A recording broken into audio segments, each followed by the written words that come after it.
पूर्णमादाय पूर्णमेवावशिष्यते। Om Shanti Shanti Shanti. Welcome back to all of you at this Friday class on Upanishads. After a month of break, we have gathered again on this date, August 6, 2021, and we are starting these lectures on bṛhadāraṇyaka-upaniṣad, of course, on selected mantras. Bṛhadāraṇyaka has two parts in its main name, Brhat and Aranyaka. Brhat means big, huge. One may take it as pointing to the Upanishad being quite big, quite voluminous. Today only I sat down and counted all the mantras. The bṛhadāraṇyaka-upaniṣad has 435 mantras divided into 6 chapters, and each chapter has a number of sections that are called brahmanas.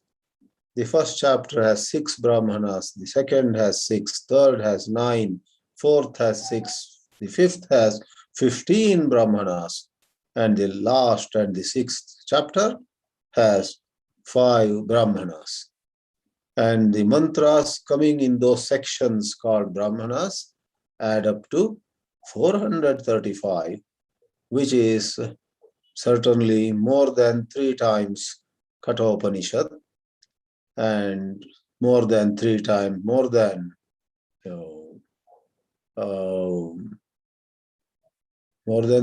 times Mundakopanishad, and bṛhadāraṇyaka and Chandogya thus are pretty huge, pretty large compared with the majority of other Upanishads. But the word Brhat can also be an adjective to Aranya. Brhat, Aranya. Aranya becomes Aranyaka, the huge forest where one goes in terms of withdrawal from active involvement in earning and spending in the society, in grahasthashrama, and so on. Aranya refers to a place away from the towns, away from cities, and the Aranya, the forest, could be very large, and symbolically it might mean the Moksha Shastra, the Upanishadic wisdom also is very vast. There are so many little things to be understood before our outlook undergoes a dramatic change. Now, the word Aranya has another significance, that is in terms of being away from urban life, or even for that matter, village life of householders who need to look into many, many things of running their daily work, attending to so many needs of family members and so on. So one goes to a forest, and here the forest represents a place of peace, place of serenity, a place where we connect with nature. We don't deal with money, we don't deal with earning and spending. We live a retired life, but deeply immersed in this present context with spiritual study. Some scholars have given another interesting meaning to Aranyaka, which comes from the word Aranya, and they take this word Aranya and say it is made of and ranya. Ranya in turn comes from the word rana. Rana is yuddha. Rana is battle. And Rana for a spiritual student is not outer battles, the inner conflicts. The conflict between one idea of what I am and another idea of what I should be or should have been, and so on. Conflict between what I regard as right and what I did, which I have labeled as wrong. I should have done that, but alas, I did this. Or I should not have done some such thing. Alas, I did that. So conflicts, contradictions, and very many forms of turmoil are in human bosom normally, but aranya is to represent a state of mind where one puts aside these conflicts and reflects on the pure self as taught by the Upanishads. One goes for Atma Chintana, and if we apply ourselves to Atma Chintana, in the very intense application, all our turmoil takes a back seat. The turmoil might have prompted us to study the Upanishads, but as we engage in that study, they talk about Shastra Ananda. There is such bliss as especially certain insights that the rishis share become clear to us. There are many aha moments. Therefore, aranya is negation, rana is conflict, negation of conflicts. One comes to a great sense of objectivity. When one is not objective, one gets caught up in matters of the little ego, the self. I, me, and my. Where I am good, where I am bad, where I should improve. All about I. Whereas in an objective study of the Upanishadic revelations, the little self, the I, the ego, takes a back seat. Therefore, there is great happiness. We are going to take selected portions of this bṛhadāraṇyaka-upaniṣad, and we must know this class being a very introductory one, the place of bṛhadāraṇyaka-upaniṣad. It is found, as all Upanishads are, in the Vedas. But in which Veda? In Yajurveda. Yajurveda we here has two parts, Shukla Yajurveda and Krishna Yajurveda. So we clarify, bṛhadāraṇyaka-upaniṣad is a part of Shukla Yajurveda. Another well-known Upanishad belonging to Shukla Yajurveda is Ishavasya Upanishad. Both these Upanishads have the same Shanti mantra, Purnamadaha Purnamidam.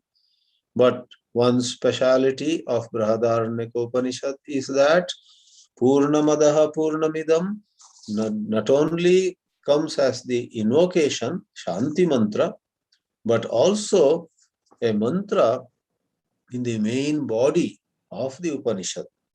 Purnamadaha happens to be the first mantra in the 5th chapter of this bṛhadāraṇyaka-upaniṣad. Those who know the Vedas in terms of different sections, portions, shakha, and so on, branches and so on, recognize that this bṛhadāraṇyaka-upaniṣad is a part of a larger section in Shukla Yajurveda called Shatapatha Brahmana. It's a part of Shatapatha Brahmana. And they also say it belongs to a certain Kanva Shakha. So these details about the location of bṛhadāraṇyaka-upaniṣad in terms of the compilation of the Veda mantras may be noted. And then We already said it has 6 chapters and totally 47 brahmanas, and those 47 brahmanas have 435 mantras. We said there are many brahmanas, 47 I did not mention before, but these 6 chapters again are looked at as forming three kanda. They are again grouped into 3 parts. Those kandas are called Madhu Kanda, Yajnavalkya Kanda, and Khila Kanda.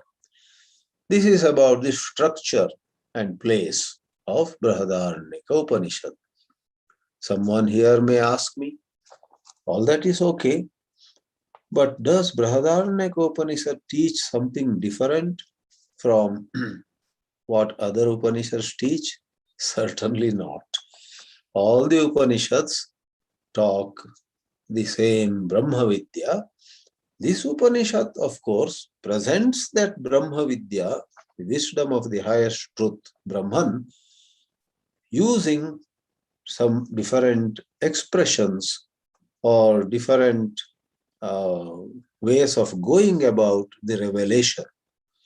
The revelation is about the all-pervasive, undivided, non-dual Brahman. Akhanda, Advaita, Sarva Vyapi, Ekam Eva Advitiyam. That is the subject matter of all these Upanishads. bṛhadāraṇyaka is no exception. But when we say this Upanishad distinguishes itself in terms of the way the discussion goes about revealing Brahman, one shining example could be, it is this Upanishad which gives to us that most wonderful way of pointing out Brahman, and that is by utter negation of what Brahman is not. Neti, neti. Twice. Each neti, when you split in grammar, the sandhi, na iti, na iti. Dismiss, negate anything gross that you might conceive. Dismiss or negate anything subtle, sukshma, that your mind may conceive. For the mind of every one of us always wants to conceive or visualize or picture something and then hold on to it. And Yajnavalkya in this Upanishad says at several places, this truth is to be understood not by conceptualizing and clinging to it, but by negating and letting go of all concepts. Therefore, saying neti neti twice, na iti, the truth is revealed. We have many well-known mantras found in bṛhadāraṇyaka-upaniṣad. You will be pleasantly surprised to see the very famous Savitra Gayatri mantra in the bṛhadāraṇyaka-upaniṣad.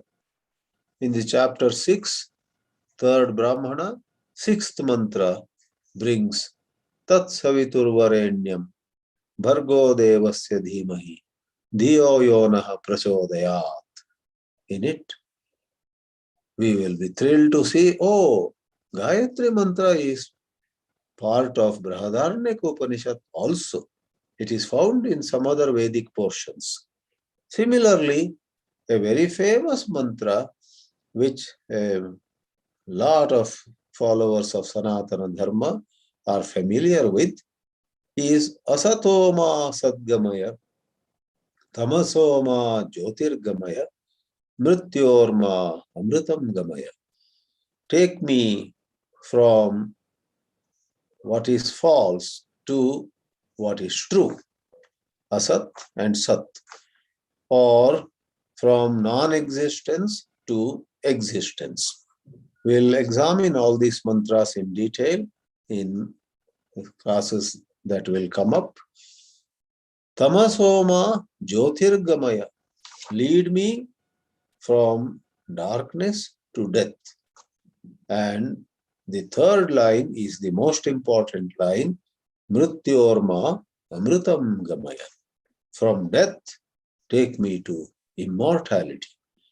This famous Shanti mantra, which is chanted on so many occasions, at the beginning of some functions or at the end of some functions, and as a mantra for meditation and so on. This Asatoma Sadgamaya mantra is found right in the first chapter of this bṛhadāraṇyaka-upaniṣad, third Brahmana, 28th mantra. Now, we already mentioned about Neti Neti. In fourth chapter, fourth Brahmana, there are suddenly a few shlokas. Otherwise, bṛhadāraṇyaka-upaniṣad is in prose structure. It is in prose, not poetry. But here and there are some shlokas. That is, as per proper meter, as per proper chandas. And one of them goes, let me tell you the English meaning first. If one were to know the pure self, if one were to know one's true nature, why would one suffer anymore, following the conditions of the body, including the subtle body and so on? That's a powerful shloka appearing in bṛhadāraṇyaka-upaniṣad, chapter 4, Brahmana 4 and mantra 12. Atmanam chedvijaniyat ayamasmiti purushaha kimicchan kasya kamaya shariramanusanjvaret. Jvara. Jvara here is to imply agitation, suffering, getting disturbed, getting annoyed, or getting into some remorse, some regrets, or fear, anxiety. All this is jvara, and they follow our identification with our personality, with our body and mind, and so on. And the mantra, which is in shloka form, says, why would one suffer anymore if one were to know one's true nature? Interestingly, inspired by this piece from bṛhadāraṇyaka-upaniṣad, a whole chapter of more than 200 shlokas, nearly 300 shlokas, I must say, is written by Swami Vidyāranya, which constitutes the 7th chapter, Trupti Deepa, of Panchadashi. Panchadashi, an Advaita work of 15 chapters, 15 Panchadasha, has one of its longest chapters in the 7th. 7th chapter, Trupti Deepa, is prompted by this shloka of bṛhadāraṇyaka-upaniṣad to explain that Atmanam chedvijaniyadayamasmiti purushaha kimicchan kasya kamaya shariramanusanjvaret. Vidyāranya writes nearly 300 verses going into a whole lot of topics of Advaita Vedanta, defining very many concepts. When one understands all of them, one can be prepared to intuitively see one's true nature and let go of false identifications. Does bṛhadāraṇyaka-upaniṣad in this way give one after another very significant mantras, all pure jnana yoga, all of the nature of giving to us some extraordinary knowledge? Or does the Upanishad have anything else in terms of literary structure? We would say, yes, it not only has these mantras which are pure wisdom revealed in a certain way. But this Upanishad has some interesting stories too. The most popular and interesting story is how Devas, Asuras, and Manavas, gods in heaven, not the supreme God, God with G in lowercase. The countless citizens, countless residents of heaven are called gods, Devatas. Then they have Danavas, that is Asuras, who are known to be very cruel, wicked. And then you have Manavas, you like you and me, human beings. They go to Prajapati and they ask for spiritual instruction. And all he says is the, a monosyllable, just says the, and vanishes. The three groups who had gone, let me put in the order: Devatas, Manavas, and Asuras. All three of them received that one monosyllable instruction, the. Devatas sit down with a peaceful mind, with a collected mind, with an attentive mind, ready to study, and they think over the, and they take it as yes. Prajapati, the supreme creator, is right. All we need to do is to practice Dhamma, self-control. In heaven, lot of pleasures, lot of enjoyments are available. And Devatas normally overindulge, and that doesn't do good to them in the long run. They may enjoy, they don't get disease, they don't die over there, no such hassles, but finally they don't land anywhere. They are born again on the earth in some form, and all those enjoyments have disappeared like things slipping from or running between one's fingers. When you are devatas and you have so much of convenience, you must apply your mind to Brahma Vidya. In order to do that, while there are enjoyments in the heaven, control, take them all in moderation. Therefore, Dhamma, self-control, was the meaning they derived from the monosyllable the. Then came the Manavas. Human beings have a tendency to hoard, to collect and keep with themselves, not to share. So they, upon some introspection, understood that the that Prajapati gave means dana. We must share our wealth. We must give part of our wealth to the needy. And similarly, the Asuras also did honest introspection. And they realized that we have been very harsh.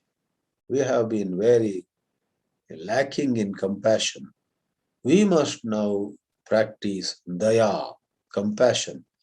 So put in verbal form like instruction, dhamyata, datta, dayadhvam. The Upanishad itself clarifies what Prajapati gave as the meant dhamyata, datta, and dayadhvam for the three categories of devatas, manavas, and asuras. This interesting story appears in the 5th chapter, 3rd Brahmana, 3rd mantra, one or two mantras before and after that too. And the Nobel Prize winner for literature, T.S. Eliot, was very inspired by this story.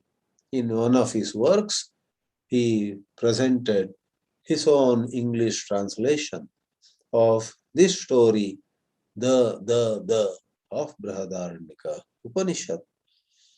In the 2nd chapter of bṛhadāraṇyaka-upaniṣad, we have a very interesting story A Brahmana, meaning somebody whose father, grandfather, great-grandfather were all into Vedic studies, were all into japa tapa, were all into some performance of Vedic rituals every day.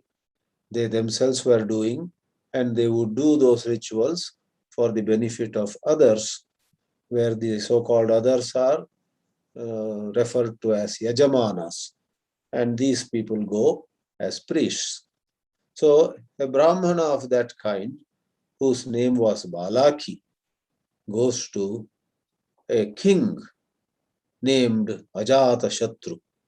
And in a very interesting conversation, Balaki tries to be the guru of Ajatashatru with certain pride that he is a Brahmana or Brahmin and Ajatashatru is a Kshatriya, may not know much spiritual matters. But it turns out Ajatashatru had already done enough satsang, had heard lot of good teachers, speakers, and so on. And many things that Balaki said were already known to Ajatashatru.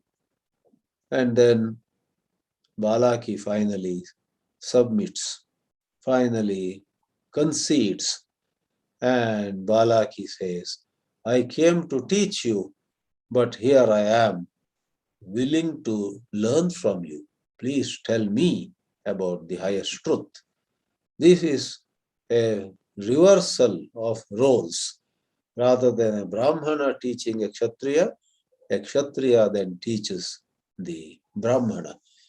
This is very thought-provoking, and the teachings therein also given by Ajatashatru to Balaki at the end are very profound, and the truth of Atman or Brahman is revealed.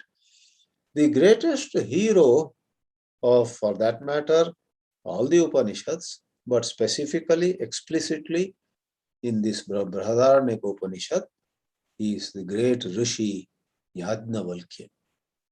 Yajnavalkya, who had two wives, older one Maitreyi and younger one Katyayani, was an extraordinary genius kind of person from childhood onwards. He was Daivamsha Sambhuta, born of certain divine source, an avatara Purusha, like a divine incarnation, and several chapters out of the 6 have Yajnavalkya speaking to others.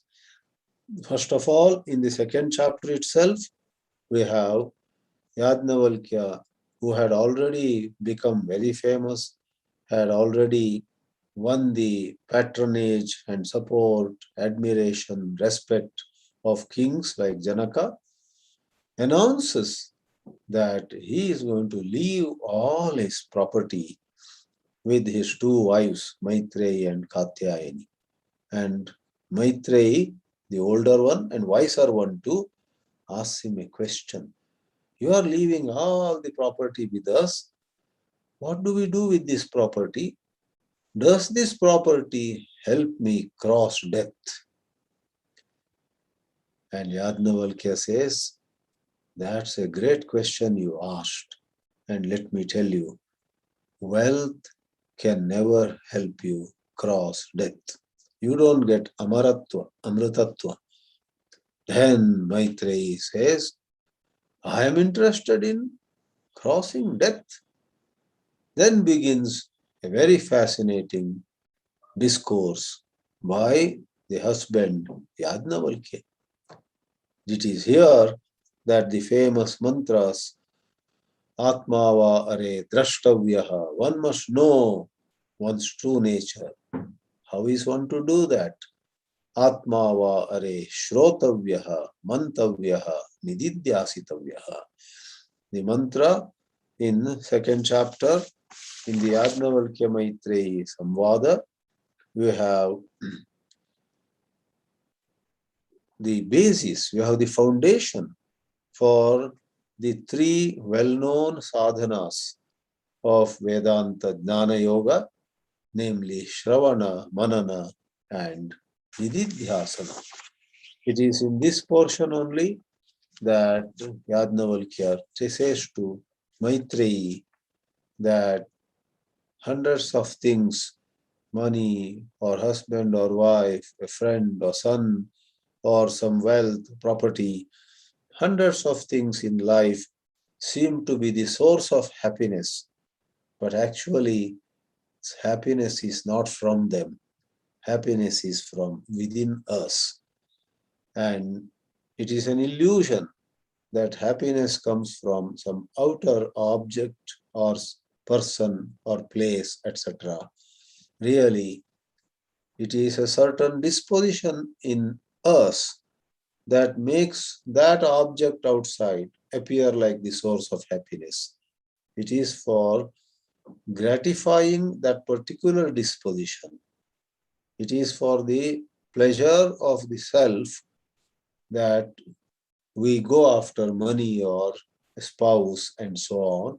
There's a wonderful, a little prolonged discourse ending in the famous statement, Atmanastu kamaya sarvam priyam bhavati.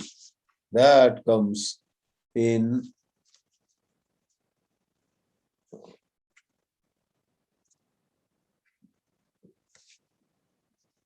the same portion where this earlier I said, Shravana, Manana, and Nididhyasana are mentioned in the second chapter, fourth Brahmana, fifth mantra. In addition to the story, it's a story as well as a discourse. Elsewhere too, it is like that. There is the story of King Janaka inviting Vedic scholars and announcing a prize for any scholar who knows the maximum, who knows the supreme truth, Brahma. And Yajnavalkya joins that particular get-together. And over there, 9 different Vedic scholars question Yajnavalkya. They question him because he not directly but indirectly gives the hint, drops the hint that he knows Brahman. He doesn't say, I know Brahman. He rather says to one of his disciples, take all these cows with gold upon their horns, take all of them to our ashram. That was the prize that had been announced for anyone who knows Brahman. So all the other scholars get furious, and one after another, they ask questions. So one of them was a lady too, Gargi, and the other 8 great scholars.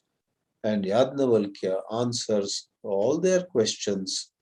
And that story, on one hand, has a depiction of Yajnavalkya's magnificent personality. On the other, it brings out some sublime teachings of the Brahma Vidya. Then in another chapter, it's not an assembly of Vedic scholars, but Yajnavalkya visits Janaka, and then there is a dialogue between them. There too, Yajnavalkya throws precious light on self-knowledge. In this way, we have stories in bṛhadāraṇyaka-upaniṣad. We have powerful mantras. We have, of course, as Sri Aurobindo would say, wonderful poetry in bṛhadāraṇyaka-upaniṣad. There used to be a joke in olden days. Now it may not apply so much as before, that if a Vedanta student quotes some mantra and is unable to remember where from it is, he just says it is from bṛhadāraṇyaka. And a good chance, there's a good chance that the other side would find it difficult to verify because it is so bulky. The other side would say, probably that is said in the bṛhadāraṇyaka.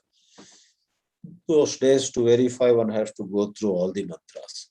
Today, it may not be so relevant because with nice search feature in the soft version or the soft copy on the computer of all the scriptures, to check whether a particular line, particular mantra is in bṛhadāraṇyaka or not, it has become pretty easy. Technology has helped us a lot indeed in scriptural study. But how far we really take the benefit of that technology is a question that needs to be answered. Some of us, having computer, having a smartphone, and having a powerful, fast internet, everything, may not really study the scriptures on a regular basis with shraddha, with that is good faith and so on. Then of what use is all that technology?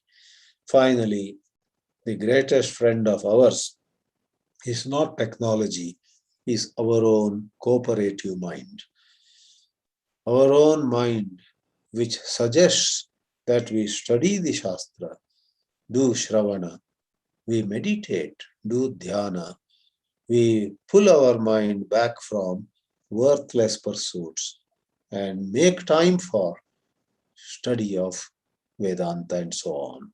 If our mind suggests, or when one part of the mind suggests, if the other part cooperates and says, yes, yes, I would rather study, I would rather meditate than simply while away my time, either in just lying around sleeping, or in some entertainment, or in some engagement of mere material benefits. I was reading a book the other day, and the author, who talks about a disciplined life, suddenly touches upon fasting. And what he said was interesting to me. He said, I underwent, talking about himself, the author says, I underwent some rigorous spiritual training under the guidance of some master. Oh, that master made me fast, skip meals, maybe a night meal, or maybe for a few days no meal at all, whatever way. And after saying that, this author says, apart from anything else, one thing I noticed was whenever I fasted, I'm not going for dinner. I don't take dinner, let others take. I'm going to stay in my own room because I am fasting these days, every night, every dinner I am not taking. And he acknowledges that apart from everything else, he had saved a lot of time going to the dining hall along with other students and collecting food and eating it and then maybe washing the plates. Then come when you feel a little heavy and you may not be able to get back to studies so quickly. All their time was saved. So he looks back and says, fasting was a means to save a lot of time. I found it very interesting. For many of us, many times, just the idea of let's have a cup of tea. Just to have a cup of tea, we sometimes lose 20 minutes, 30 minutes. And many times we really don't need it. It is just a habit or it is just some kind of restlessness. So I was talking of a cooperative mind. If our own mind cooperates in our decision to meditate, to study, to explore a spiritual topic, our own mind doesn't distract us, saying, go have a cup of coffee, go eat something, and then come back at all odd times. That mind is a great friend of ours. Such a great friend, our own mind, which remains sattvic, which does not slip into desire or anger, etc. That is the greatest benefit. Whether you have an excellent laptop or the most wonderful smartphone is so less important.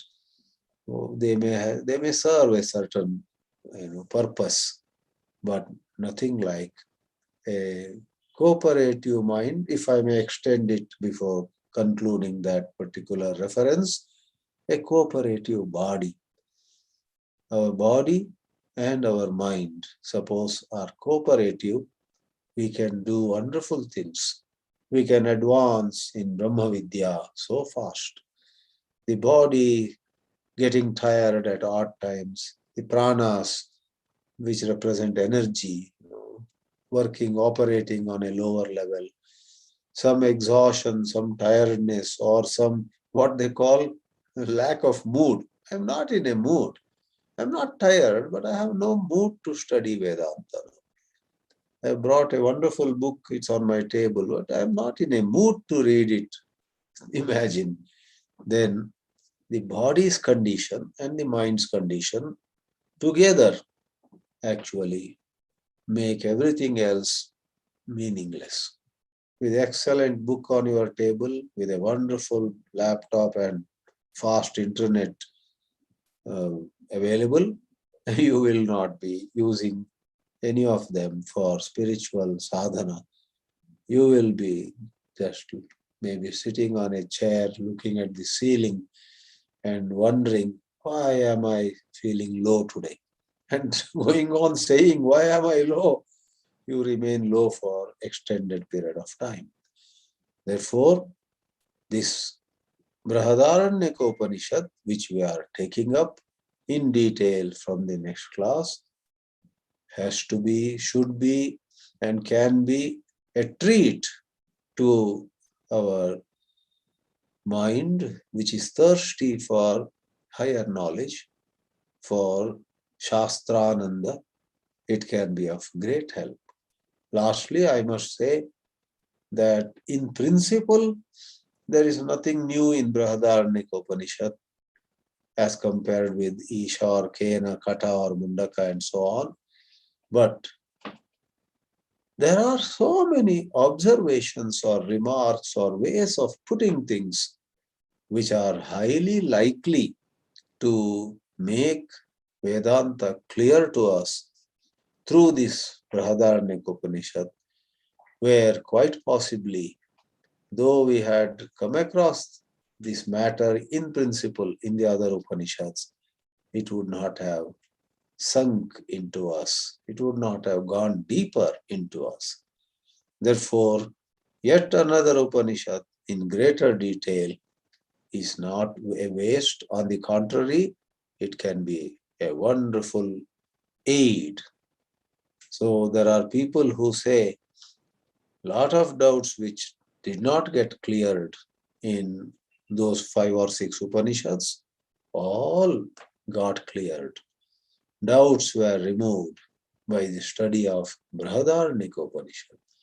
There are people who say, if you have not studied bṛhadāraṇyaka-upaniṣad, then your Vedanta study is incomplete.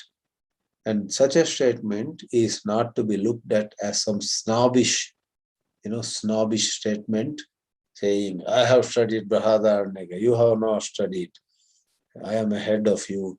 Not about any projection or not about patting oneself on the back.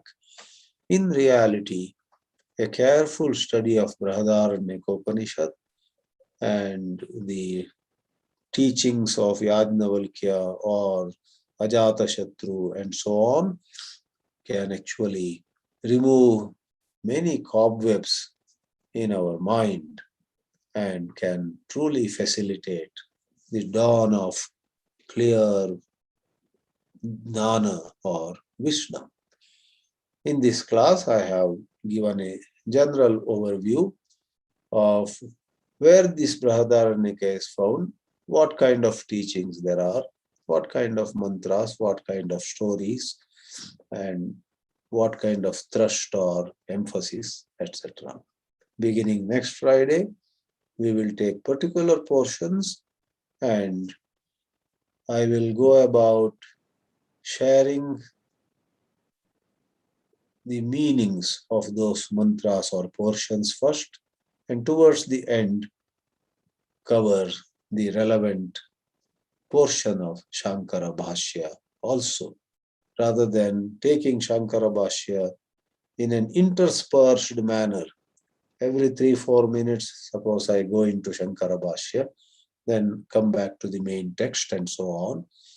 Some people have complained or expressed some difficulty with that because maybe of their less exposure to Sanskrit or whatever. When in between every 3 or 4 minutes, I go into a couple of statements of Shankara Bhashya, their mind wanders away. They find it a challenge. Therefore, I will be trying to go for maybe 30 minutes or so without reference to Shankara Bhashya, give the gist of everything, and then in remaining 20 minutes or so, how Shankaracharya has given in specific ways the particular meaning which we just now had explained. So the explanation without Shankara Bhashya also is in accordance with Shankara Bhashya, but without referring to those particular Sanskrit statements.